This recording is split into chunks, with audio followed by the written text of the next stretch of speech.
Video शुरू करने से पहले जल्दी से मेरे चैनल को सब्सक्राइब कर ले ताकि हमारी आने वाली वीडियो जल्दी से आप तक पहुंच सके। दोस्तों, सच्चे मन से जरूर कमेंट्स में लिखे राधे राधे। माता लक्ष्मी देवी की कृपा सदैव आप पर बनी रहे।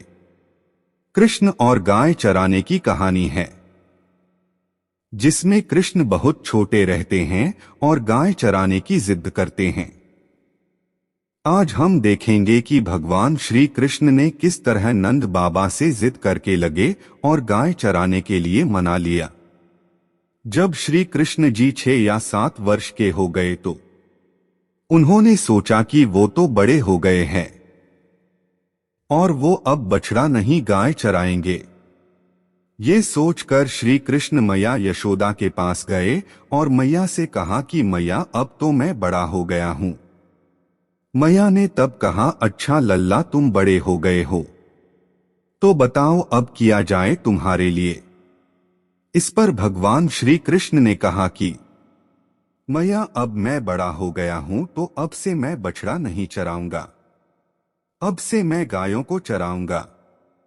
अपने कृष्ण के इस प्यारी सी बात को सुनकर हंस पड़ी और फिर मैया यशोदा ने कहा कि ठीक है, चरा लेना तुम गायों को, लेकिन एक बार अपने बाबा से पूछ लेना।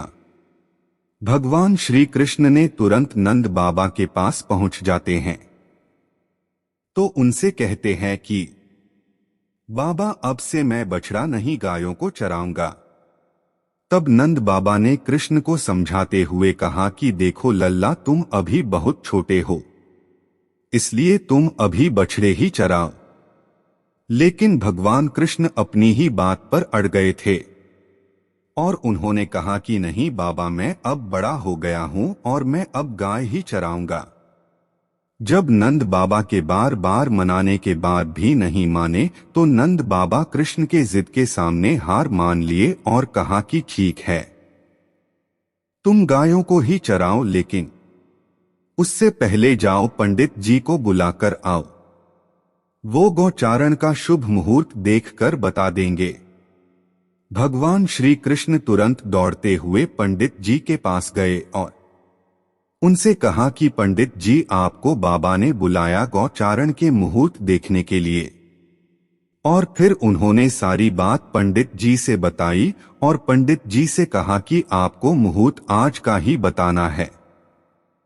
अगर आप ऐसा करेंगे तो मैं आपको बहुत माखन लाकर देंगे। भगवान की इस बात से पंडित जी मुस्कुराए और फिर उन्होंने कहा ठीक है, मैं आज का ही मुहूर्त बताऊंगा। अब पंडित जी नंद बाबा के घर गए और अपना पंचांग खोलकर बार बार अपनी उंगलियों पर कुछ गिनते। इस पर नंद बाबा ने कहा कि पंडित जी, आप अपनी उंगलियों पर क्या गिनती कर रहे हैं? पंडित जी नंद बाबा के प्रश्न का उत्तर देते हुए कहा कि क्या बताऊं नंद जी, केवल आज का ही मुहूर्त गौचारण के लिए शुभ दिख रहा है, नहीं तो फिर अगले 2 सालों तक कोई मुहूर्त नहीं दिख रहा है। तब नंद बाबा ने सोच विचार करके भगवान श्री कृष्ण को गौचारण की स्वीकृति दे दी। कहते हैं हमारे प्यारे भगवान जिस समय भी कोई कार्य करते हैं वही समय शुभ हो जाते हैं। नंद बाबा के आदेश के बाद उसी दिन से भगवान श्री कृष्ण ने गायों को चराना आरंभ कर दिया। जिस दिन भगवान ने गाय चराना प्रारंभ किया वो दिन गोपा अष्टमी के नाम से जाना जाता है।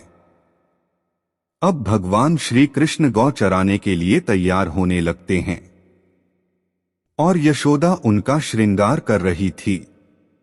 लेकिन जैसे ही यशोदा ने भगवान को उनके पैरों में जूतियां पहनाने लगी तो भगवान बोलते हैं कि मैया, मैं इसको नहीं पहनूंगा। और फिर कहते हैं कि मेरी गैया भी तो जूते नहीं पहनती है तो मैं कैसे पहन लूं? और तभी जूते पहनूंगा जब पहले आप सभी गायन को भी जूते पहनाएंगी। उसके बाद से भगवान श्री कृष्ण जब तक वृंदावन में रहे उन्होंने कभी जूतियां नहीं पहनी और नंगे पैर पूरा वृंदावन के पूरी धरती को पावन करते रहे। अब भगवान श्री कृष्ण भी अपने सखाओं संग गायों को चराने लगे। पाँव ही निकल जाते। अब भगवान जहां गायों को चरा रहे थे वह वन सभी गायों के लिए हरा भरा हो गया करता और अनेक प्रकार के रंग बिरंगे फूल पत्तियों वाला हो गया है। आगे आगे सभी गाय और पीछे अपनी मनमोहक बांसुरी बजाते भगवान श्री कृष्ण और बलराम जी तथा उनके पीछे भगवान श्री कृष्ण के यश गाते ग्वाल बालक थे।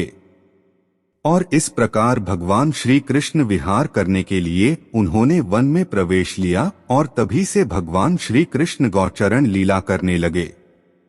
मेरे चैनल को लाइक, कमेंट और सब्सक्राइब करें।